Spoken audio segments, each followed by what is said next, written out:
अंजना जी, आप तो पत्रकार हैं, आप अच्छी तरीके से जानती हैं, जब कुत्ता आदमी को काटता है तो खबर नहीं बनती है, जब आदमी कुत्ते को काटता है तो खबर बनती है। मेरा क्वेश्चन बीजेपी से है। मैं बनारस से हूँ और 2014 में मोदी जी ने नमामि गंगे स्कीम के अकॉर्डिंग बोला था कि गंगा साफ हो जाएगा, लेकिन अभी भी आप जाके देखेंगे गंगा वैसे ही गंदा है, अभी तक साफ नहीं हुआ। आखिर मोदी जी कब तक मंदिरों के नाम पे लोगों का मन भटकाएंगे और विकास को ऐसे ही रोकते रहेंगे? तो पॉपकॉर्न की तरह उछलेंगे जैसे अभी उछल रहे हैं। 4 तारीख को देखिएगा पॉपकॉर्न फट फट के निकलेगा। 400 पार का दावा तो कर दिया आपने, लेकिन 2 करोड़ रोजगार का क्या होगा? और जो 38% IITians को जॉब नहीं मिल रही उसका क्या होगा? आपके अच्छे दिन तो आ गए, आप तो 137 करोड़ का गूगल ऐड कर रहे हो, हमारे अच्छे दिन कब आएंगे ये बता दो। वेरी नाइस, सही पकड़े हैं। अगले 5 साल में क्या होगा उसका कुछ नहीं पता है। ये बताया जा रहा है कि 2047 में हम डेवलप देश होंगे। एक बार फिर भाजपा के प्रवक्ता की क्लास लगाती हुई दिखाई दी अंजना ओम कश्यप। गोदी मीडिया की सबसे बड़ी एंकर थी, पर दिन प्रतिदिन सुधरती जा रही हैं and it's blissful. Hey hi hello नमस्ते जी, सत श्री अकाल, अस्सलाम वालेकुम। मैं निधि शर्मा इंडिया से। और कुछ वक्त पहले ये गोदी मीडिया के सारे चमचे इंसानियत को शर्मसार करते दिखाई देते थे, अपने हाथ में माइक लेकर हिंदू मुस्लिम जो ये करते थे। पर अब इनकी हिम्मत नहीं हो रही है कि हमारे देश के हम जागरूक देशवासियों को गलत डायरेक्शन में इन्फ्लुएंस करें। The mass destruction that this Modi की गोदी मीडिया हैव कॉज्ड, उसकी कभी भरपाई नहीं हो सकती। सच को छुपाकर झूठ का प्रचार करते हैं कुछ लोग, ऐसे भी अपना कारोबार करते हैं। और इस कारोबार में अव्वल दर्जे की अदाकारा अंजना ओम मोदी रही हैं, पर अब ये स्टेप बाय स्टेप ट्रांसफॉर्म होती जा रही हैं, कश्यप के अंदर तब्दील होती जा रही हैं। और महंगाई, बेरोजगारी, महिला सशक्तिकरण, ये इनके टॉपिक्स ऑफ डिस्कशंस हो गए हैं। पहले तो हिंदू मुस्लिम और मोदी के गुणगान ही इनके मुख से निकलते थे। थैंक गॉड हमारे देश में एक सकारात्मक लहर दिखाई दे रही है। मेरा क्वेश्चन बीजेपी से है। मैं बनारस से हूँ और 2014 में मोदी जी ने नमामि गंगे स्कीम के अकॉर्डिंग बोला था कि गंगा साफ हो जाएगा, लेकिन अभी भी आप जाके देखेंगे गंगा वैसे ही गंदा है, अभी तक साफ नहीं हुआ। आखिर मोदी जी कब तक मंदिरों के नाम पे लोगों का मन भटकाएंगे और विकास को ऐसे ही रोकते रहेंगे? मंदिर बनाने से कुछ थोड़ी होगा ऐसे। बनारस के आप भी हैं, बनारस के बगल का मैं भी हूं, अंजना जी भी जा चुकी हैं। बनारस के घाटों की क्या स्थिति है, बनारस में गंगा की क्या स्थिति है, मुझे बताने की जरूरत नहीं है। जो लाखों लोग जा रहे हैं वो आज आराम से डुबकी ले रहे हैं गंगा में। गंगा साफ हो रही है, जितना बचा खुचा है वो भी हम ही करेंगे। कि तो पॉपकॉर्न की तरह उछलेंगे जैसे अभी उछल रहे हैं। 4 तारीख को देखिएगा पॉपकॉर्न फट फट के निकलेगा। बिल्कुल सही है। मेरा प्रश्न भारतीय जनता पार्टी के प्रवक्ता से है। सर 400 पार का दावा तो कर दिया आपने, लेकिन 2 करोड़ रोजगार का क्या होगा? और जो 38% IITians को जॉब नहीं मिल रही उसका क्या होगा? आपके अच्छे दिन तो आ गए, आप तो 137 करोड़ का गूगल ऐड कर रहे हो, हमारे अच्छे दिन कब आएंगे ये बता दो। भाई पूरे देश के अच्छे दिन आ गए। आप गूगल रखे हुए मोबाइल में, जरा खोलिए स्कॉच की रिपोर्ट खोलिए जरा। स्कॉच आप देखिए, स्कॉच कमेटी जो इसने रिपोर्ट दी है। अरे भैया SOC सीधे स्कॉच कहां से आ गया? मैं बता रहा हूँ ना, अनएम्प्लॉयमेंट पे उसका जवाब दे रहा हूँ। आपको स्कॉच याद आ रहा है? उसी की कमेटी की रिपोर्ट है कि आप स्कॉच की बात कर रहे हैं। एक मिनट, इधर उधर की बातें नहीं करते हैं। 40 करोड़ रोजगार, 50 करोड़ 40 लाख रोजगार जनरेट हुए पिछले 10 साल में, ये अध्ययन की रिपोर्ट कहती है। अच्छा, आप रोजगार का मतलब क्या समझते हैं? सरकारी नौकरी 40 करोड़ नहीं जनरेट। विशेषया सिंह है और मैं ये कहना चाहती हूँ कि जो आरक्षण है गरीबों को देना चाहिए, ना कि जातियों को। तो उसी पे मेरा सवाल है भारतीय जनता पार्टी के प्रवक्ता से कि जो अनुसूचित और पिछड़ा वर्ग है, जो आज आर्थिक रूप से सक्षम हो चुका है, उसे उसके बाद भी आरक्षण क्यों दिया जा रहा है? और जब वो परीक्षा में बैठते हैं तो वो सामान्य वर्ग के श्रेणी में स्थान प्राप्त कर लेते हैं। सोच रहे हैं कि अजय आलोक जी गर्म कोयला हाथ में उठा लेंगे हैं? ये ऐसा मुद्दा है इन सब की। आलोक जी को जवाब देना चाहिए, माइकल से आलोक जी को जवाब देना चाहिए। बिल्कुल जवाब दे रहा हूं। सबसे पहले हमारे संविधान में आरक्षण की व्यवस्था जो है वो कहीं से भी गरीबी और अमीरी पे आधारित नहीं है। ये आपके सामाजिक पिछड़ेपन पे आधारित है, उसी के हिसाब से आरक्षण मिलता है। इस आरक्षण को बदलने की कोशिश आशुतोष जी की फॉर्मल पार्टी ने की है, कांग्रेस पार्टी ने, कि मुसलमानों को भी आरक्षण देने लगे धर्म पे। हम ये काम नहीं करेंगे। और ये बात जी की पार्टी, हाँ, ये तो मतलब छोड़ दिया उन्होंने। अंजना जी सिंपैथाइजर वहीं के हैं। अंजना जी, अजय आलोक जी अपनी पार्टी और अपनी सरकार के बारे में भी कम जानकारी रखते हैं।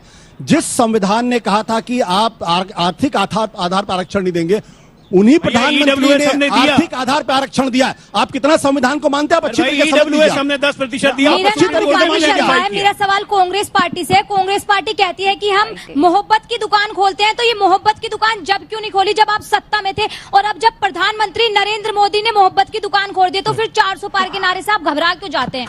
पूछना चाहता हूँ विपक्ष से, और आशुतोष जी बड़े पत्रकार हैं, आम आदमी पार्टी का भी बड़ा प्रचार किया था, तो आज चुनाव लड़े थे, नहीं चुनाव भी लड़े थे, और ये गांव में भी गए थे, आंगनबाड़ी वर्करों की इन्होंने सेवा भी दी थी। तो मैं पूछना चाहता हूँ इनसे कि आज आप 4 तारीख को राजनीति विषय ये मत कहना कि कांग्रेस और आप ईवीएम हैक हो गई। और जो हरियाणा की बात करें, आप चौंकाने वाले रिजल्ट देखोगे हरियाणा में। और दिल्ली 7-0 है। सवाल पूछोगे कि ज्ञान देना? नहीं, ज्ञान नहीं देना, मैंने बताना मैं दिल्ली का वोटर हूँ। और जो बस इतना कह रहे कि दोपहर होते होते ईवीएम हैक हो गया तो नहीं बोलिएगा। ये आपने कहा कि हरियाणा में चौंकाने वाले नतीजे होंगे, इसका क्या मतलब निकालते हैं आप? हरियाणा में चौंकाने वाले नतीजे क्या होने वाले हैं? आप बोलिए ना, बोलिए।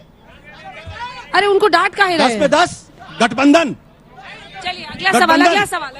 सर मेरा सवाल बीजेपी। तो साफ बोलो ना। बोलिए, एक सेकंड प्लीज। सर मेरा सवाल बीजेपी के प्रवक्ता से है। सर आपने कहा कि आपने रोजगार बढ़ाए हैं, लेकिन मैं पूछना चाहता हूं कि जब आप सत्ता में आए थे तो 2014 में केंद्र के अंतर्गत 2 लाख पद रिक्त थे, लेकिन अब 2024 आ गया है और वही पद रिक्त बढ़ के 9 करोड़ 72 लाख हो गए हैं।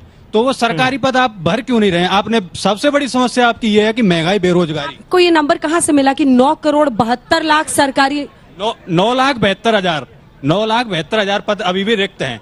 तो इस पर इसको क्यों नहीं भर पा रहे हैं आप?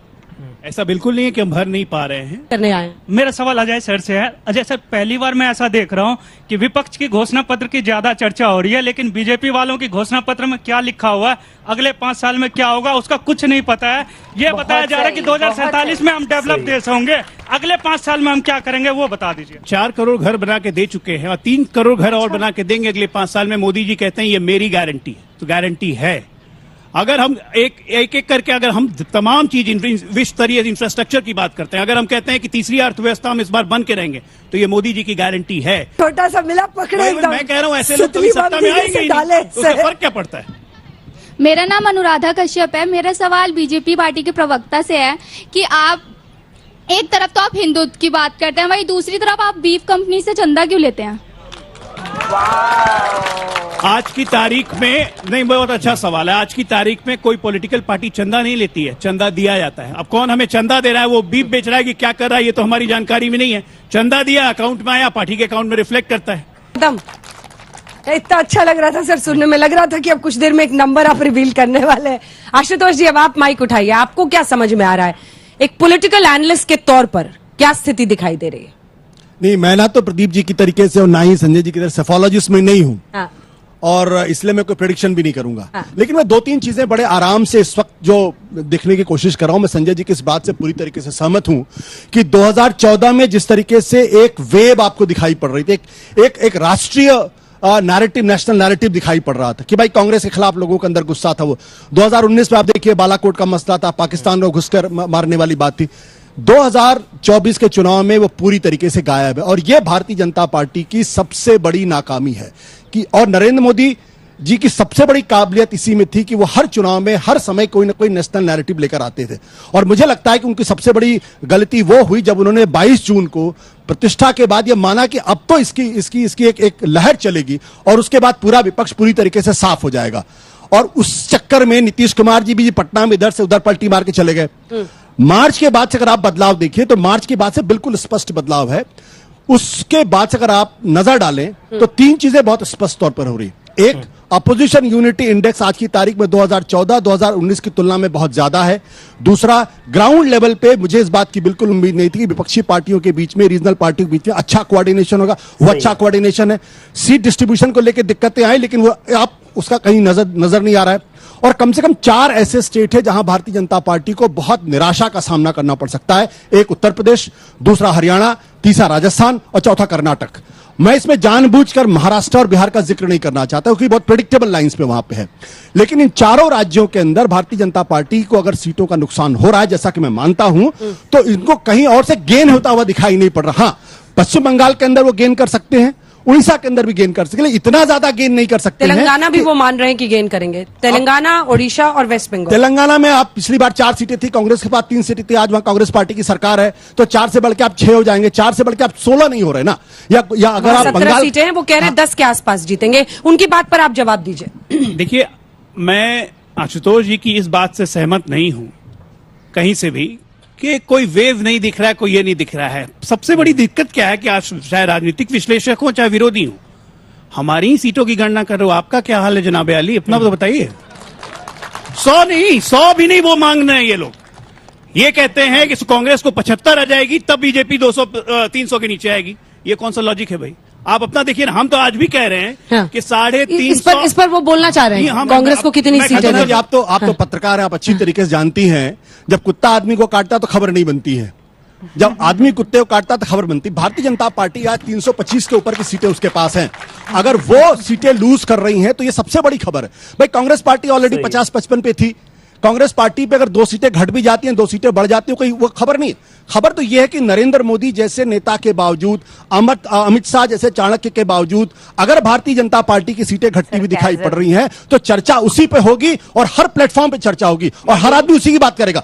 ग्रेट सरकाज़म आशुतोष जी। और मुझे ताज्जुब सबसे ज्यादा उस लड़की पर हुआ जिसने माइक पे बोला कि मोहब्बत की दुकान नरेंद्र मोदी जी ने खोली है तो आपको 400 पार के नारे से क्या दिक्कत हो रही है। भाई कौन सी मोहब्बत की दुकान? हिंदू मुस्लिम लड़ मरे हैं। भारत के कई क्षेत्रों में, हल्द्वानी में कितने जोरदार रायट्स हुए, नॉर्थ ईस्ट दिल्ली में और भी कई सारी जगह पर हिंदू मुस्लिम दंगे हुए एंड बुलडोजर्स खास तौर पर ये दिखा करके चलाए गए कि हम मुस्लिम एरिया पर बुलडोजर्स चला रहे हैं और असलियत में इन्होंने सब गरीबों के घर उजाड़े हैं। और ऊपर से हमारे प्रधानमंत्री नरेंद्र मोदी जी भाषण देते वक्त कहते हैं कि कांग्रेस वाले आएंगे तो राम लला को टेंट में बिठवा देंगे, राम मंदिर पर बुलडोजर चलवा देंगे। अरे योगी बाबा से पूछो, उनसे सीखो कि बुलडोजर कहाँ चलवाना है, कहाँ नहीं चलवाना है। आप देख रहे हैं कि डायरेक्ट नफरती भाषण prime minister of the nation दे रहे हैं। मुसलमानों को ज्यादा बच्चा पैदा करने वाला कह रहे हैं और फिर जब उनसे स्पष्टीकरण मांगा जाए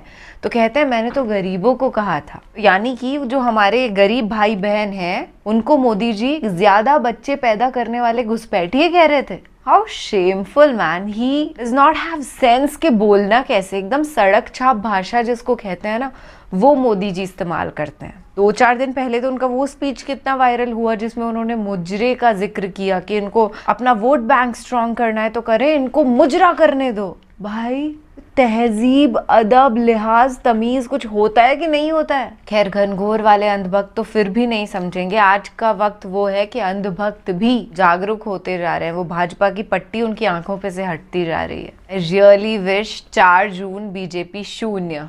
ख्याल रखिएगा अपना और अपने सभी घर वालों का। खुश रहिएगा। मैं निधि शर्मा, आपकी होस्ट नहीं आपकी दोस्त, आपसे फिलहाल लेती हूँ इजाजत। मिलते रहेंगे और सच के साथ खड़े रहेंगे। सत्यमेव जयते। जय हिंद।